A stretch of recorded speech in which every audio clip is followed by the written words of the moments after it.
watching AppleTechBeast. This is AppleTechBeast with my review of the NZXT H440 red and black computer case. Now, what I'm going to start off with is the looks of the case.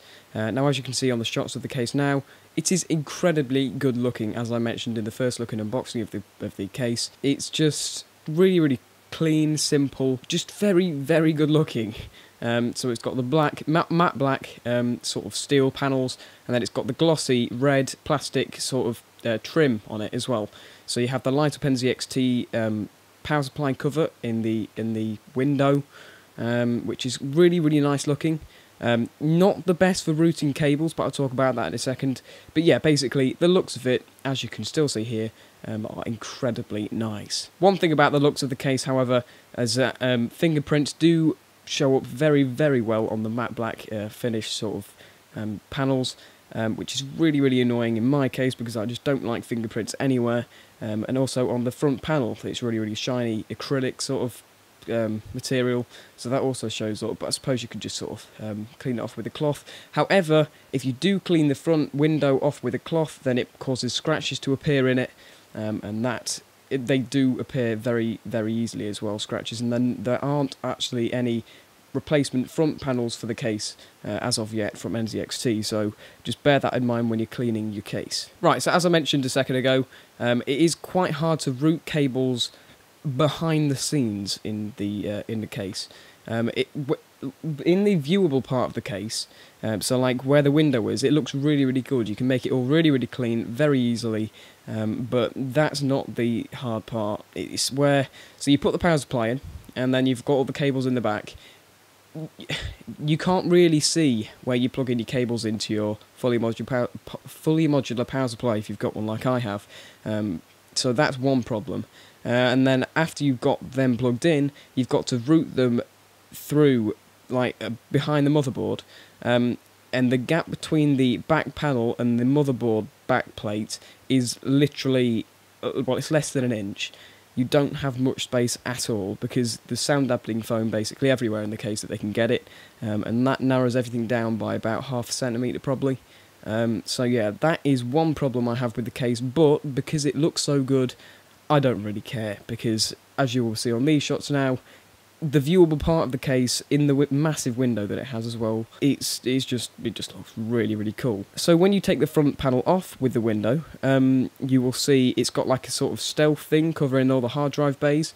That personally, that looks good, but you're not really going to see it that much, are you? So it doesn't really matter. But where you mount the hard drives is you've got plenty of hard drive mounting space, and yeah, that's that. And also you don't have any space for an optical drive, which isn't necessarily a problem nowadays because everyone just downloads stuff.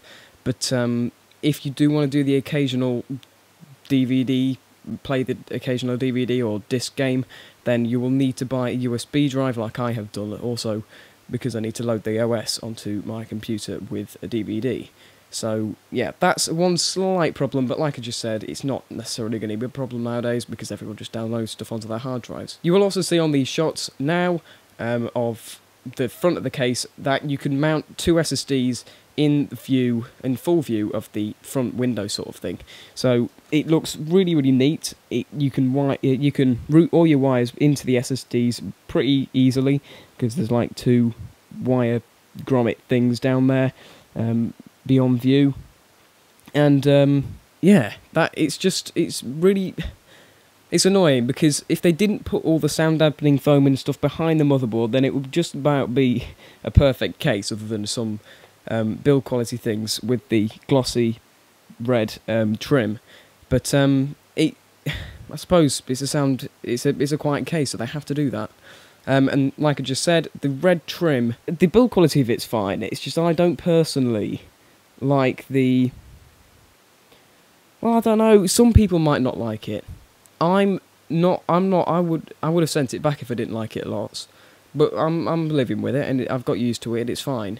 I was just gonna say that the glossy red, it just makes it look like plastic, and well, actually, it's not that much of an expensive case, but compared to the really good quality looking and feeling metal side panels, you would have thought that the red would have been, you know, matte plastic at least. But I don't know. That's just what it looks like. You probably will like it. I'm fine with it at the moment, if I'm honest. But to start with, I wasn't. I was a bit iffy about it. But overall, I would say that this case is, I'll give it an 8.5 out of 10, because once you have actually just fiddle around with the cables behind the motherboard, it looks amazing. It all works fine.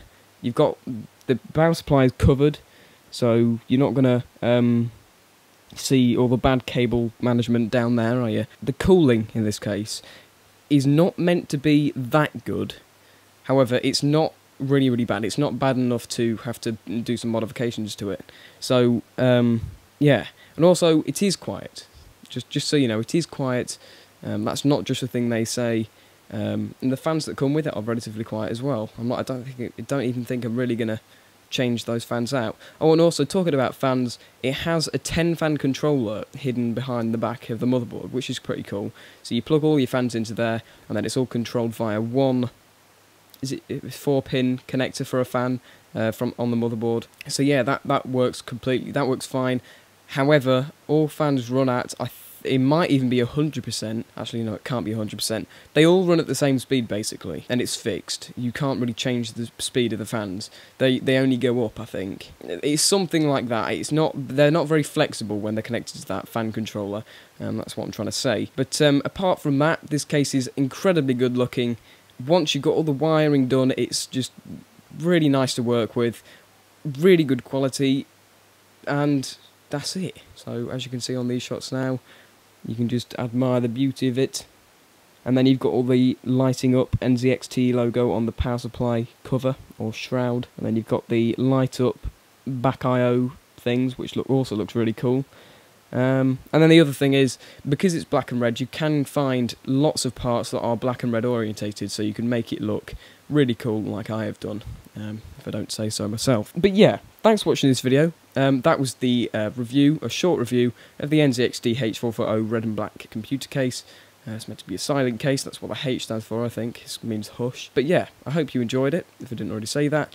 Please like this video, share it, comment, subscribe if you already haven't. And yeah, follow the links in the description as well as to where you can buy this case. I think you can buy it at Amazon now, but you can also order it off other computer parts websites. So yeah, thanks for watching this video, hope you enjoyed it, and goodbye.